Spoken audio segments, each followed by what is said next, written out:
Hello friend, आप सभी का स्वागत है एक नई टेक्निकल वीडियो में। तो फ्रेंड, लास्ट वीडियो में हमने जो ओरेकल फंक्शन ऐप था इसके डिप्लॉयमेंट के बारे में जाना था कि कैसे हम सोर्स कोड को यूज करके हम कंटेनर इमेज बनाते हैं और उसी कंटेनर इमेज का यूज करके जो फंक्शन ऐप सर्विस होती है और वो फंक्शन को इस इमेज से डिप्लॉय करती है। तो फ्रेंड, इसी चीज़ों को अगर हम एक बार कंसोल में जाके चलें तो हम थोड़ी रिवाइज कर लेते हैं। लास्ट वीडियो में हमने बात करी थी कैसे हमने क्लाउड सेल के जो जो हमें स्टेप दिए थे इनका यूज करके हमने अपनी एक जो एप्लीकेशन थी बिटबकेट वेब स्टोरेज, हमने इसको जहाँ इस एनवायरनमेंट में क्लाउड सेल के जरिए हमने डिप्लॉय करा था और हमने सारी चीज़ें देखी थी कि कैसे हमने फर्स्ट टाइम में ये सारी चीज़ें क्लाउड सेल के जरिए करी थी। तो फ्रेंड, आज इसी सारी चीज़ों को हम CI/CD पाइपलाइन के जरिए जाएंगे। बिकॉज जब हम प्रोडक्शन लेवल में काम करते हैं तो हम इस टाइप से नहीं कर सकते कि हम मैनुअली बार बार जाकर के कोड का पुल लें और वो सारी चीज़ें करें। तो फ्रेंड, आज इसी चीज़ों के लिए आज हम इसको CI/CD पाइपलाइन के जरिए करेंगे। तो इसके लिए फ्रेंड मैं थोड़ी एक बार कोड का रिवाइज कर लूँ। तो आज हमने कोड में अपने कुछ चेंजेस कर रखे हैं। लाइक हमने फंक्शन में जो नेम है उसमें हमने पैरामीटर का नाम अपडेट कर दिया है। अगर हम इंडेक्स की बात करें तो हमने कुछ स्मॉल चेंजेस करें कि हमें पता चले कि जो नई चीजें है वो जा रहे नहीं जा रहे। तो फ्रेंड, इसी चीजों को हम एक बार अपने कोड को पुश कर देते हैं। उसके बाद हम सीधे चलेंगे ओरेकल के जो डेवऑप्स वाला कंसोल है उसमें और आगे की सारी चीज स्टेप्स को हम परफॉर्म करेंगे। तो इसके लिए हमारा यहाँ पर कोड पुश हो गया। जब तक ये सारी चीज पुश होती है हम अपनी जो क्लाउड फंक्शन के डिप्लॉयमेंट से रिलेटेड सारी चीजें हैं उनको हम जानते हैं। तो फ्रेंड, आज हम बनाएंगे बिल्ड पाइपलाइन। बनाएंगे बिल्ड पाइपलाइन के जरिए जो हमारा जो कोड की जो इमेज होगी यानी जो डॉकर इमेज होगी उसको हम स्टोर करेंगे यहाँ पर अपनी कंटेनर रजिस्ट्री में। और उसके बाद यही कंटेनर रजिस्ट्री जो कि मैंने बात करी थी यहाँ पर, और यही चीज हमारी डिप्लॉय होगी डिप्लॉय पाइपलाइन के जरिए जो फंक्शन ऐप सर्वरलेस सर्विस है उस एनवायरमेंट में। तो फिर इसके लिए हमने बिल्ड पाइपलाइन कर लेना पड़ेगा। तो पहले हम इसके लिए वन बाय वन स्टेप जाते हैं। और फ्रेंड, यहाँ पर एक और गौर करने वाली चीज है, आज हमने इसमें एक बिल्ड स्पेक भी डिफाइन कर रखी है। बिल्ड स्पेक जैसा कि हम जानते हैं जो भी हमारा जो कोड का आर्टिफैक्ट होता है उससे रिलेटेड हमारे आउटपुट आर्टिफैक्ट जनरेट करने के लिए यूजफुल होती है। तो यहाँ पर हमने आज सिंपल एक दो कमांड से इसमें बना रखी है। हमारे डॉकर इमेज बनाने के लिए जो कि हमारे डॉकर फाइल का हेल्प से ये सारे चेंजेस पिक करेगी और हमारी इमेज बनाएगी। और उसी इमेज को हमने जो आउटपुट आर्टिफैक्ट है इसके जरिए हम स्टोर कर देंगे कंटेनर रजिस्ट्री में। तो फिर इसके लिए हम सीधे पहले बिल्ड स्टेज को हम सेट करते हैं और उसके बाद फिर हम नेक्स्ट स्टेप में बढ़ते हैं। तो यहाँ पर हमने बिल्ड स्टेज कर दिया और जो डिफॉल्ट पैरामीटर रखे हैं हमने वो सारी चीजें रखी है। बिल्ड स्पेक फाइल हमारी यहाँ से सारी चीज ले लेगी कि इसको क्या क्या स्टेप्स जो हमारे पास कोड हम दे रहे हैं सोर्सेज है वो परफॉर्म करने। बिकॉज इसका जो पाथ है पाथ वाला रूट है तो इसको हम ऑप्शनल रखते हैं। अब हम चलते हैं यहाँ पर से कोड रिपोजिटरी के बारे में। तो फ्रेंड, यहाँ पर से हमें जो अपना कोड का जो रिपोजिटरी है उसको सेलेक्ट करानी है। बिकॉज हमने ये बिटबकेट का कनेक्शन लास्ट वीडियोज में बना चुके हैं ऑलरेडी। तो हम ऑलरेडी सिलेक्टेड जो वर्क स्पेस और रिपोजिटरी है उसको पिक करेंगे। आज की जो रिपोजिटरी हमारी OCI नोड फंक्शन ऐप है और यहाँ पर से हम जो काम कर रहे हैं वो है मास्टर ब्रांच में।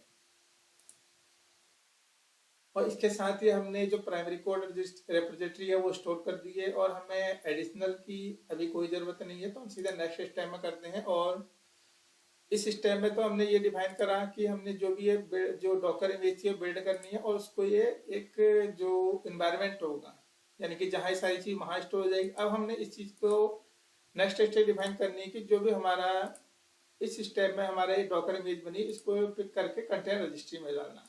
तो इसके लिए हमने डिलीवरी आर्टिफैक्ट वाला स्टेज ऐड करा है।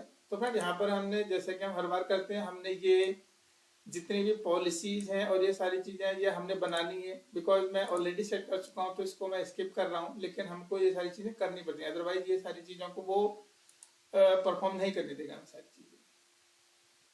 तो फ्रेंड, इसके लिए हमको इसका नेक्स्ट स्टेप सेलेक्ट आर्टिफैक्ट करना पड़ेगा। आर्टिफैक्ट की हम मतलब हमने ये चीजें कहाँ स्टोर करें। जैसा कि हमने लास्ट में हमने बात करी थी आर्टिफैक्ट की, जेनरिक आर्टिफैक्ट बनाया था। तो एक बार हम वापस चल के इन चीजों को दोबारा समझ लेते हैं।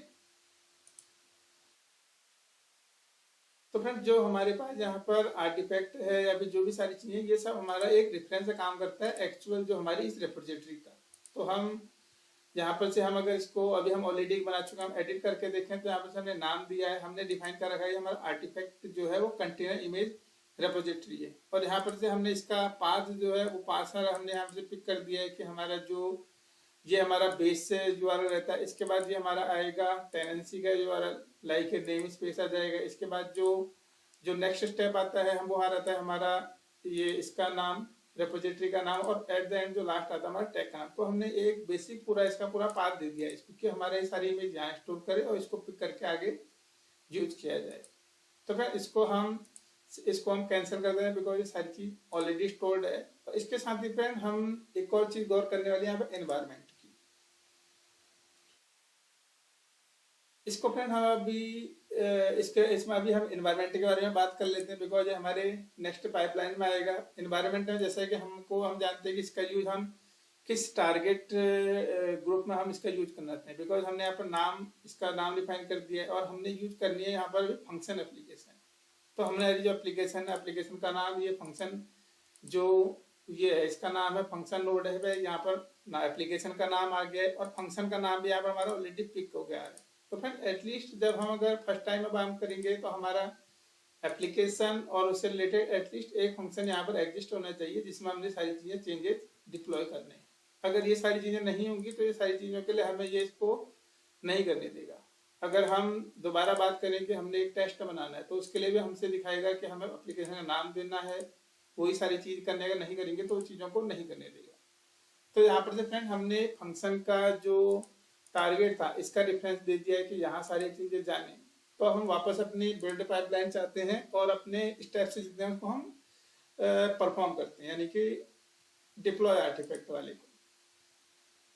तो इसके लिए हम प्लस करते हैं और यहाँ पर से हम डिलीवरी आर्टिफैक्ट, इसको नेक्स्ट को क्लिक करेंगे। यहाँ पर से हमने कर दिया है बिल्ड आर्टिफैक्ट में हमने दे दिया है कि हमारा जो बिकॉज हमारा जो लोकल में स्टोर है वो हमारी डॉकर इमेज है, तो वो हमने उसका रेफरेंस दे दिया कि ये हमारा आउटपुट होगा, यानी कि हमारे इस जगह पर हमारी जो ये इमेज में जहाँ स्टोर होगी। और यहाँ पर अगर हम बात करें कि जो हमने इनपुट देना है कि ये तो हमारा आउटपुट होगा, इनपुट होगा कि कौन सी डॉकर इमेज को चाहिए, तो ये हमें नाम मिल जाएगा यहाँ पर से। तो इस प्रकार से जो बिल्ड स्टेज का हमारा आर्टिफैक्ट होगा वो डिलीवरी आर्टिफैक्ट पाइपलाइन के जरिए हमारे कंटेनर स्ट्रीम में स्टोर हो जाएगा। तो फ्रेंड इसको हम ऐड कर देते हैं। जैसे कि हम देख पा रहे हैं हमने बिल्ड और आर्टिफैक्ट वाली स्टेज कंप्लीट कर ली है। अब हम चलते हैं अपनी डिप्लॉयमेंट पाइपलाइन के बारे में, बिकॉज एक्चुअल काम डिप्लॉयमेंट पाइपलाइन का है, अदरवाइज ये कोड मूव नहीं होगा। तो फ्रेंड यहाँ पर हमने एक normal function app deploy pipeline नाम से एक पाइपलाइन बनाई है। अब तो हम इसमें जो ऐड स्टेज करते हैं और अपना जो यहाँ पर हमारा ये इमेज स्टोर होगी इसको हम डिप्लॉयमेंट से रिलेटेड स्टेप्स को हम यहाँ पर डिफाइन करते हैं। तो इसके लिए हम use the built-in function update strategy का यूज करते हैं और नेक्स्ट स्टेप क्लिक करके इसके रिलेटेड हम स्टेप्स को परफॉर्म करते हैं। तो फ्रेंड यहाँ पर जैसे कि हमने एनवायरमेंट अभी हमने बात करी थी कि हमने किस एनवायरमेंट में सारी चीजों को टारगेट करना है, तो ये सारी चीजें यहाँ पर ओके हो चुकी हैं। इसने नाम भी दिखा दिया है। अगर यहाँ पर मल्टीपल नाम होते तो ये सारी चीजें हमें दिखाता है कि हमने किस फंक्शन में सारी चीजें डिप्लॉय करने हैं। तो फ्रेंड आर्टिफैक्ट की बात करें तो यहाँ पर से आर्टिफैक्ट हमारा आ चुका है कि हमारा जो भी इस कंटेनर रजिस्ट्री में हमारा आर्टिफैक्ट है इमेज स्टोर होगी उसको पिक करना है और उसको आगे डिप्लॉय करना है। इसके साथ ही हमें ऑप्शनल पैरामीटर भी दे रहा है कि हम फंक्शन को कितना एमबी मेमोरी और कितना उसका टाइम आउट देना चाह रहे हैं, तो वो भी हमें दे रहे हैं। तो हम इसको ऑप्शनल देते हैं और ऐड करके इसको हम जो डिप्लॉय पाइपलाइन से रिलेटेड स्टेप था कि हमने फंक्शन डिप्लॉय हम इसको ओके कर दिया। तो फ्रेंड एक बार जब हम ये सारी चीज कंप्लीट करते हैं तो यहाँ पर से हम जो बिल्ड पाइपलाइन में हमारा ट्रिगर वाला था हम उस स्टेप को भी इसमें अटैच कर देते हैं, बिकॉज हमें मैनुअली मल्टीपल बार काम नहीं करना पड़ेगा। तो इसके लिए हम प्लस ऐड स्टेज करते हैं और ट्रिगर डिप्लॉयमेंट कर देते हैं। ट्रिगर डिप्लॉयमेंट हमारा ये काम करेगा कि जब भी हमारा ये सारे आर्टिफैक्ट बन जाएगा उसको वो डिप्लॉयमेंट जो फंक्शन है डिप्लॉय पाइपलाइन थी उसको ट्रिगर कर देगा। इससे रिलेटेड हमें सारी चीज दिखा रहा है कि क्या क्या हमारी पैरामीटर है या क्या वो सारी चीजें वो चीजें दिखा रहा है। तो इसको हम ओके कर देते हैं। तो फिर यहाँ पर हमारी सारी चीज अब रन होने के लिए रेडी हो गई है। हमारा कोड से रिलेटेड सारी चीज़ें यहाँ डिप्लॉय हो चुकी हैं और ये यहाँ पर भी हमारा सारा कोड हमारा अपडेटेड है। तो हम इसके बाद स्टार्ट मैनुअल रन को क्लिक कर देते हैं और जैसे ही हमारी चीज़ें ये इसको हम बिल्ड पाइपलाइन दे देंगे तो ये सारी चीज़ परफॉर्म यहाँ पर स्टेज परफॉर्म करने लग जाएगा। तो इसके लिए हमें थोड़ी देर वेट करना पड़ेगा बिकॉज ये सारी चीज़ों को पहले जैसे कि हम जाने इसकी बिल्ड इमेज बनाएगा, फिर इसके बाद इमेज को डिप्लॉय करेगा और फिर यानी कि इसको आर्टिफैक्ट रजिस्ट्री में स्टोर करेगा, फिर हमारी प्रोडक्शन बिल्ड को चलाएगा। तो इसके लिए हम थोड़ी देर वेट करते हैं और इसको देखते हैं कि इसमें क्या क्या चीज लॉग आ रही है। तो फ्रेंड यहाँ पर हम देख पा रहे हैं कि जितने भी हमने जो बिल्ड स्पेक फाइल में हमने स्टेप डिफाइन करते हैं वो सारे स्टेप इसने पिक कर लिए हैं और उससे रिलेटेड सोर्स कोड पुल करना हो, चाहे डॉकर इमेज बनाना हो, ये सारी चीजें इसने यहाँ पर दिखा दी और सारी चीजें परफॉर्म कर रहा है।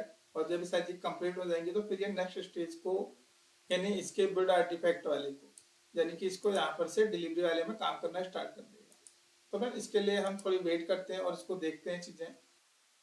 तो फ्रेंड यहाँ पर हम देख पा रहे हैं कि जितने भी बिल्ड से रिलेटेड सारे स्टेप्स हैं वो सब कंप्लीट हो चुके हैं। अब हम जो आर्टिफैक्ट को डिप्लॉयमेंट वाला यानी कि यहाँ से डिलीवरी वाला उसका हम वेट करेंगे।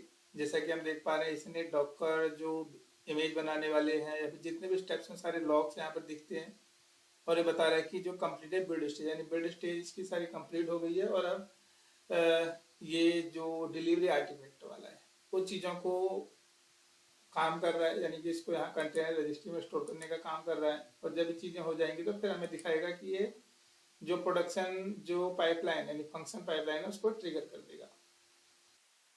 तो फिर यहाँ पर हम देख पा रहे हैं कि जो डिलीवरी आर्टिफैक्ट से रिलेटेड वो सारी चीज़ें थी, ये दिखा रहा है कि ग्रीन दिखा रहा है, इसका मतलब ये सारी चीज़ें हो जानी चाहिए।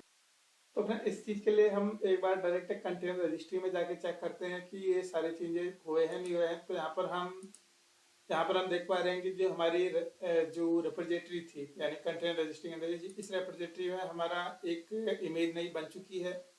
और अगर हम इसके टैग की बात करें तो यहाँ पर से हमें दिखा रहा है लेटेस्ट टैग में ये सारे चेंजेस हमारे जा चुके हैं। इसमें अगर हम देखें तो यहाँ पर से हमें दिखा रहा है कि जो हमारी लेयर्स हैं वो सारी लेयर बन चुकी हैं। इससे रिलेटेड एसोसिएट टैग यानी कि हमारा एक नया जो लेटेस्ट टैग था वो सारी चीज़ बन चुकी हैं। और इसने भी दिखा दिया है कि बिल्ड पाइपलाइन से रिलेटेड सारे स्टेप कंप्लीट हो गए हैं। प्रोडक्शन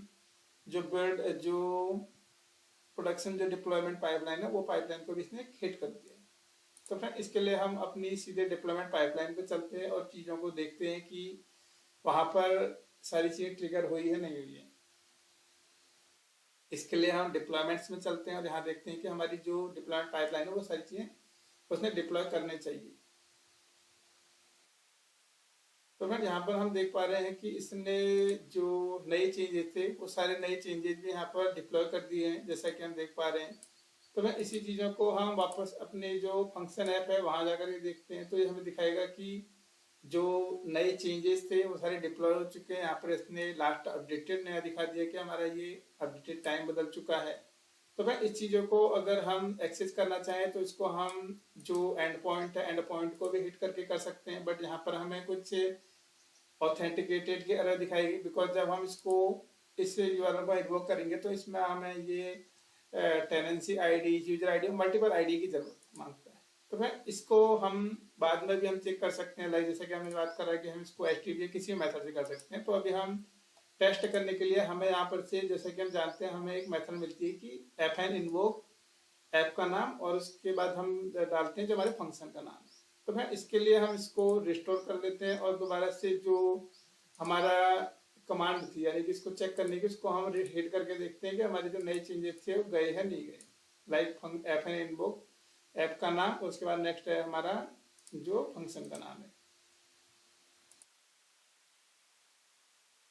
तो फ्रेंड जैसे ही हम इसको हिट करेंगे तो फ्रेंड यहाँ पर हम देख पा रहे हैं कि जो नया मैसेज था मैसेज का नाम आ चुका है हेलो वर्ल्ड 3 और इसके बाद हमारा डेट टाइम आ चुका है। जो डेट टाइम चल रहा है हमारा ये यूटीसी के हिसाब से होगा बेसिकली, या फिर जो भी टाइम जोन होगा इसकी क्लाउड सेल के एनवायरनमेंट में तो इस टाइप से देख पाएंगे।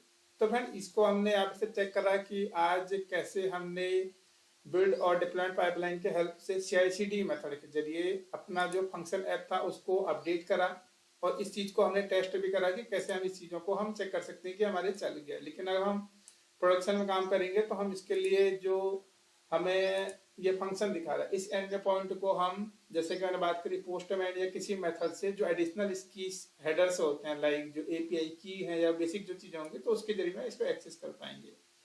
तो फ्रेंड आज की वीडियो में हमसे जुड़ने के धन्यवाद। सो फ्रेंड नेक्स्ट वीडियो में हम बात करेंगे एक नई टेक्नोलॉजी के बारे में। So friend thank you.